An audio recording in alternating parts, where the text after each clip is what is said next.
Gausus sniegas miesto gatves susiaurinęs beveik iki takų ir pavertęs jas tikrų išbandymų pėstiems bei važiuotiems, privertė ekstremalių situacijų komisiją spręsti, kokių priemonių bus imtasi ir netidėliojant, kad padėties mieste netektų skelbti ekstremale.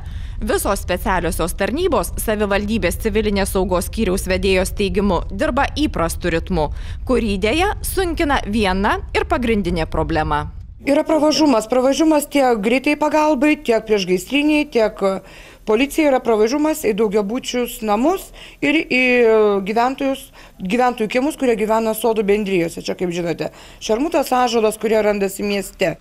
Nors ekstremali situacija kol kas nepaskelbta, neatmetama galimybė esant reikalui tą padaryti vėliau.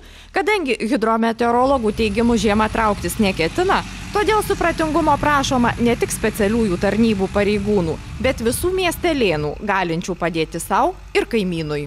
Kreipiamas į miesto gyventojus, vis dėlto bendruomeniškumas yra ypatingai svarbus ir sudalyvauti akcijoje ir tvarkyti savo namo kiemą, privažiavimą prie savo namo ar stovėjimo aikštelę, tai tiesiog yra, išsilavinus, aš manau, žmogaus turinčio bendruomenės jausmą pareiga ir reikalas, ir tai didelių sunkumų nesukelia.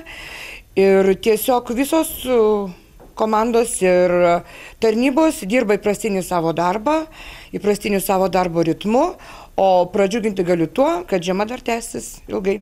Gatvių valymą piktinasi pareigūnai, ypač apsunkina palikti neeksploatuojami automobiliai. Ten, kur nenuvalyta, dažnas mašiną numeta per gerą metrą nuo šaligatvio, iki minimumo susiaurindamas važiuojamąją dalį. Tokius vairuotojus žadama bausti.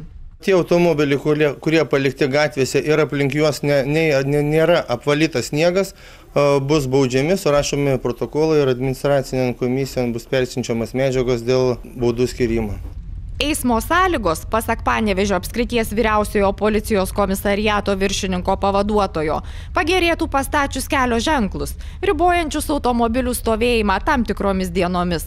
Todėl vairuotojai kviečiami neprarasti budrumo ir netgi važiuojant mintinai žinomų maršrutų, jų gali laukti netikėtumai. Norėčiau paprašyti vairuotojų atidžiau žiūrėti, gali atsirasti gatvėse laikini ženklai, kur bus numatyta ar porinėmis, ar neporinėmis, ar tiesiog laikas, kuriuo draudžiama stovėti, kad būtų geriau nuvalyti gatves.